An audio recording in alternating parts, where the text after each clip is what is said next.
रांची की सड़कों पर उमड़े ये वो छात्र छात्राएं हैं जो अपने हक की मांग कर रहे हैं।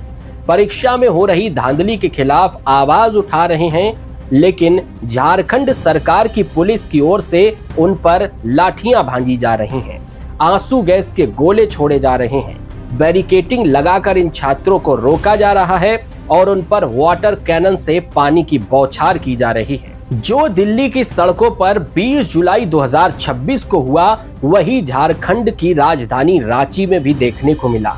रांची में विधानसभा घेराव के दौरान इन प्रदर्शनकारियों ने अपनी आवाज बुलंद की, हाथों में तख्तियां, जुबां पर नारे और हेमंत सरकार से सवाल।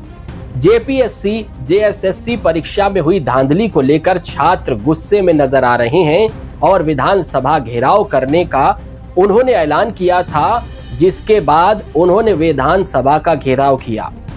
इन छात्रों का गुस्सा बढ़ता जा रहा है और अब ये लड़ाई आर पार की नजर आ रही है। इसकी वजह है देवेंद्र नाथ महतो का बयान। उनकी ओर से कहा गया है कि अब सरकार से कोई और बातचीत नहीं होगी, अब सरकार को छात्रों की मांगों पर फैसला लेना होगा। उन्होंने कहा कि ये आंदोलन अब जन आंदोलन बन चुका है, सरकार को छात्रों की मांगे माननी होंगी। उनका आरोप था कि सरकार छात्रों की आवाज दबाने के लिए पुलिस का इस्तेमाल कर रही है।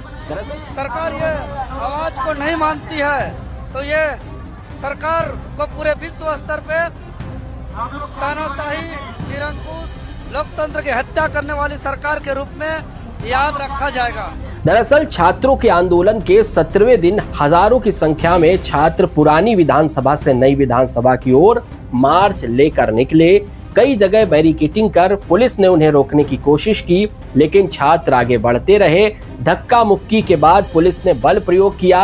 इस दौरान कई प्रदर्शनकारी सड़क पर ही बैठ गए। 9 दिन से भूख हड़ताल पर बैठे देवेंद्र नाथ महतो भी एम्बुलेंस से प्रदर्शनकारियों के साथ पहुंचे और स्ट्रेचर पर लेटकर मार्च में शामिल हुए। वे इस आंदोलन का मुख्य चेहरा हैं। देवेंद्र नाथ महतो के नेतृत्व में प्रदर्शन कर रहे हजारों छात्र बैरिकेडिंग तोड़कर विधानसभा के गेट के पास भी पहुंच गए। छात्र सरकार के खिलाफ नारेबाजी कर रहे थे। पुलिस ने उन्हें गेट से हटाने की कोशिश की, लेकिन वो हटे नहीं तो लाठी चार्ज कर खदेड़ दिया।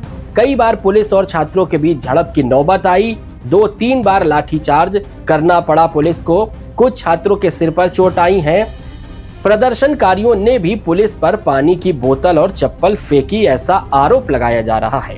हालांकि झारखंड में विधानसभा घेराव के दौरान भी प्रदर्शनकारियों ने शालीनता का परिचय दिया है और पुलिस के आगे भी चुनौती खड़ी कर दी। जब पुलिस की ओर से वाटर कैनन की बौछार की गई तो छात्र डांस करते हुए नजर आए। बैरिकेडिंग पर छात्रों का रास्ता रोकने के लिए कटीले तार लगाए गए थे, तो कुछ छात्र बैरिकेडिंग के ऊपर चढ़कर डांस करते हुए देखे गए।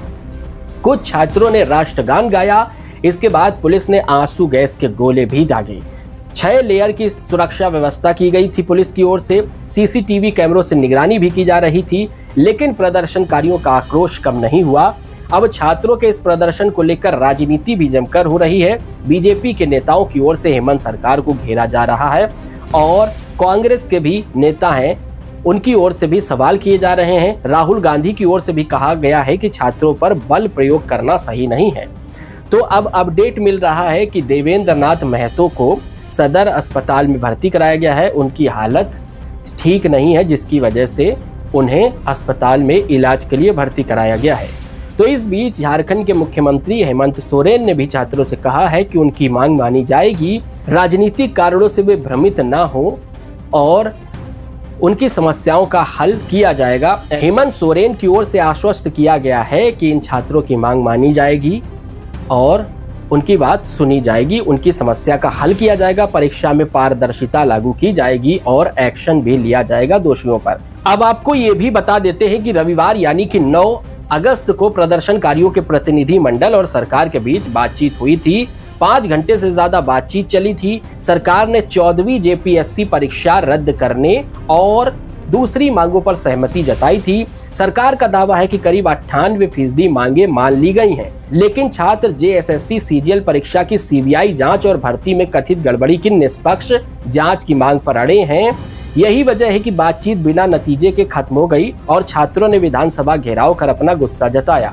हालांकि अब देखना होगा हेमंत सरकार का अगला कदम क्या होगा और वो इन छात्रों को मनाने के लिए क्या तरकीब निकालते हैं, क्या योजना उनके मन में चल रही है और वो किस तरह से इनके गुस्से को शांत करेंगी। फिलहाल ये वीडियो देखने के लिए आपका बहुत बहुत धन्यवाद। जय हिंद, जय भारत।